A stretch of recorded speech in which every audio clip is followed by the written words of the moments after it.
Hello viewers, welcome to the Editorial Analysis by Drishti IAS. In this section, we regularly take editorials from various newspapers and news portals for a better understanding of various issues happening in India and around the globe. Dear viewers, in this section, we first try to link the editorial with our UPSC syllabus. Then we go analytical in order to understand some key points and at last some important concepts. Dear viewers, we truly hope that you like this initiative taken by Drishti IAS and your feedbacks are important for us. So kindly feel free to give your important feedbacks in the comment section. So without any further delay, let's commence our session. Dear viewer, this video is available in Hindi as well. If you wish to watch it, please visit our Hindi YouTube channel, Drishti IAS. For your convenience, the link for this video in Hindi has been provided in the description below.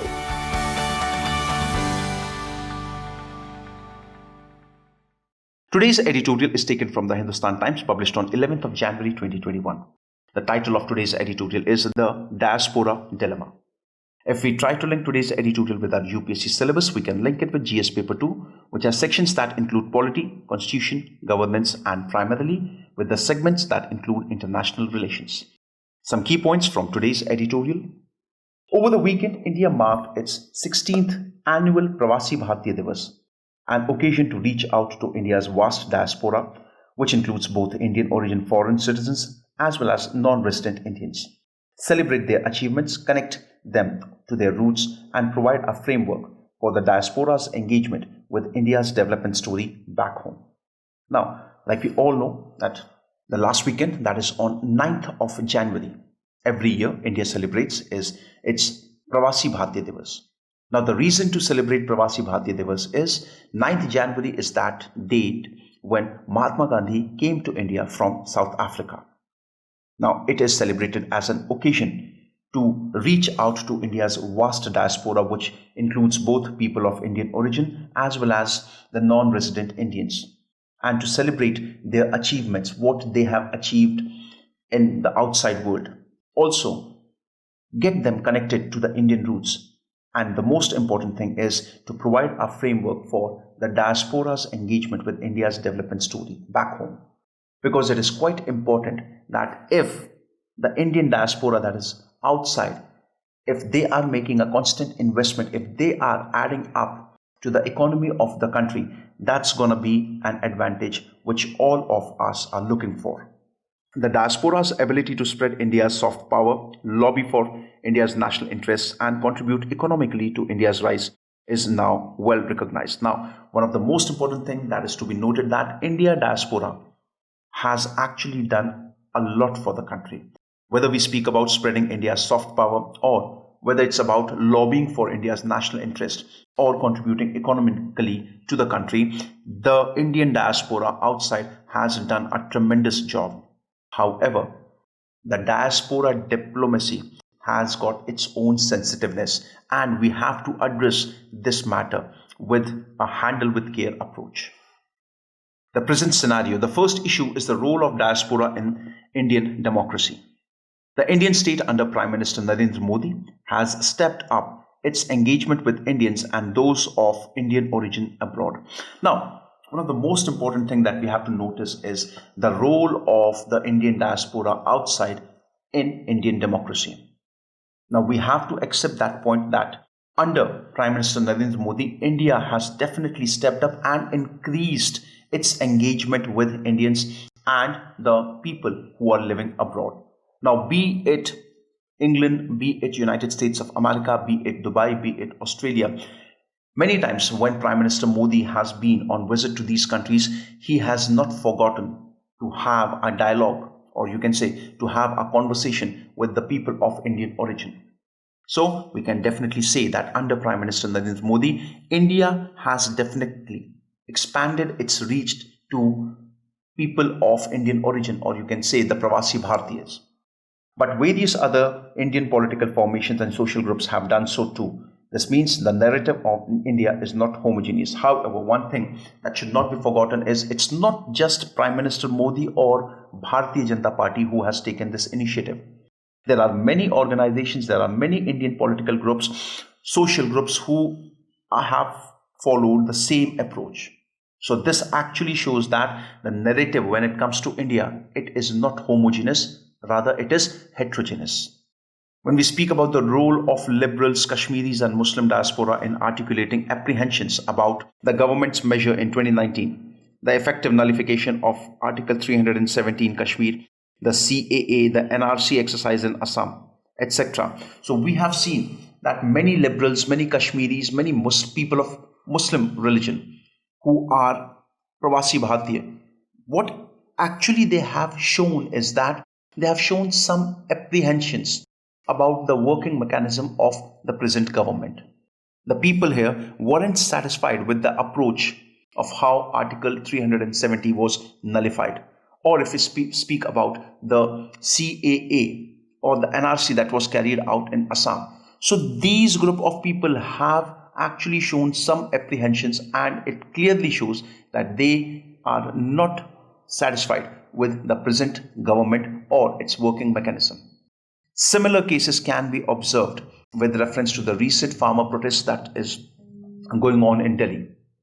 Now, one of the most important thing that has to be noted here is that the Sikhs, they are in great numbers when it comes to Canada, when it comes to United States of America, when it comes to United Kingdom, when it comes to Australia. The Sikh population is in very large numbers. And the opinion of this Sikh population in all these countries, they too have a negative opinion when it comes to the farmer protests. They too are not at all satisfied with the way how the government of India is actually handling these protests.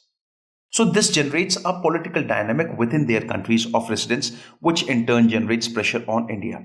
Now, see, the biggest example of this statement can be seen with reference to the involvement of Justin Trudeau, the Canadian Prime Minister, when he came forward and he said that India needs to address this issue. The Indian government needs to address this issue. Now, why exactly Justin Trudeau came? Justin Trudeau has to face this pressure from the Sikh population there.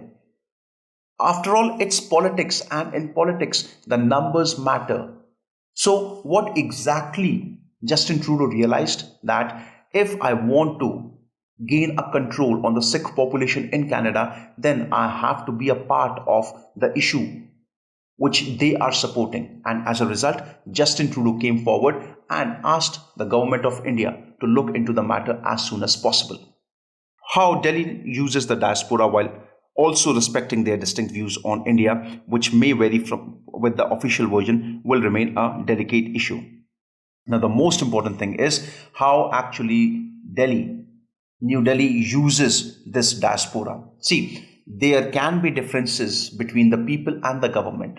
Yet, we have to always remember that if something brings benefits to us, we have to handle those things politely. And same is the case when it comes to the Indian diaspora that is outside India.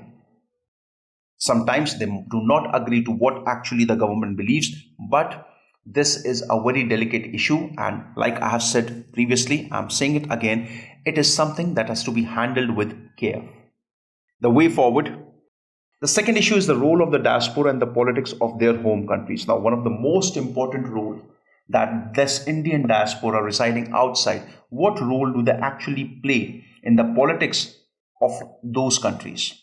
In the last election in the United Kingdom, the BJP affiliate sent a clear message that a vote for Labour, given its position on Kashmir under Jeremy, would undermine Indian interest. Boris Johnson's win came as a relief. See, if we speak about the last elections that took place in United Kingdom, the BJP affiliates sent a clear message that if you vote for the Labour Party will not be the right government to deal with India. Why? Because Labour Party has a very different opinion with respect to Kashmir, and it is quite different from what opinion the Indian governments keep. However, when Boris Johnson won, so it was a sigh of relief for the country.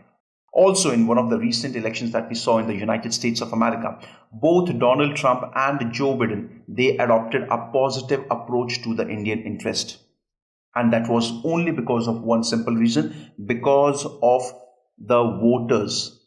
Both the candidates, Now, if you speak about Joe Biden, the decision of choosing Kamala Harris as the vice president candidate, again, it shows that Joe Biden wanted to show the connect with the Indians. So the vice president, that candidate that was chosen, it was a person of Indian origin. Though she is not directly linked with India, but her ancestors, they have come from India. Or if you speak about, she has got a background in India. So it actually worked in favor of Joe Biden. Similarly, Donald Trump in 2016 as well as 2020 election has continuously asked the support from the Indian Americans. So this actually shows what exactly is the weightage that the Indian voters carry in America. However, one approach that was stated after the Houston rally was done, it was expected that New Delhi is supporting Donald Trump's claim and want Donald Trump to get a second tenure as well. However, New Delhi later on stayed away from sending any messages. But this issue of whether to intervene in the electoral process through the diaspora will remain sensitive too, because they are at the end of the day the foreign citizens. However, the most important thing is, if we are intervening in the electoral processes of different countries through our diaspora, this matter will actually become a sensitive one. And one of the most important things that we should not forget is that at the end of the day, the Indian diaspora there, they are foreign citizens. They are no more the citizens of India. So they have to take decisions. They have to follow the policies that actually suits their ideas. And if we are keeping any expectation, so it will be absolutely wrong from our side. And that's why India must leverage its diaspora but not have blanket expectations from it. We can definitely expect them to come invest into India, to send money and lot many other things. But yes, we cannot force them for anything. And that's exactly when we are speaking about this thing, we have to remember that it is the idea which those people, that particular diaspora has with reference to India. You cannot force them or you cannot push them just because they have some relation with India, that they have to do something beyond their limits for this country. So viewers, this was with today's editorial analysis. Now, a question that can be framed with reference to today's editorial is, Indian diaspora can provide for requisite strategic impulse to unlock India's potential as a global power. Discuss.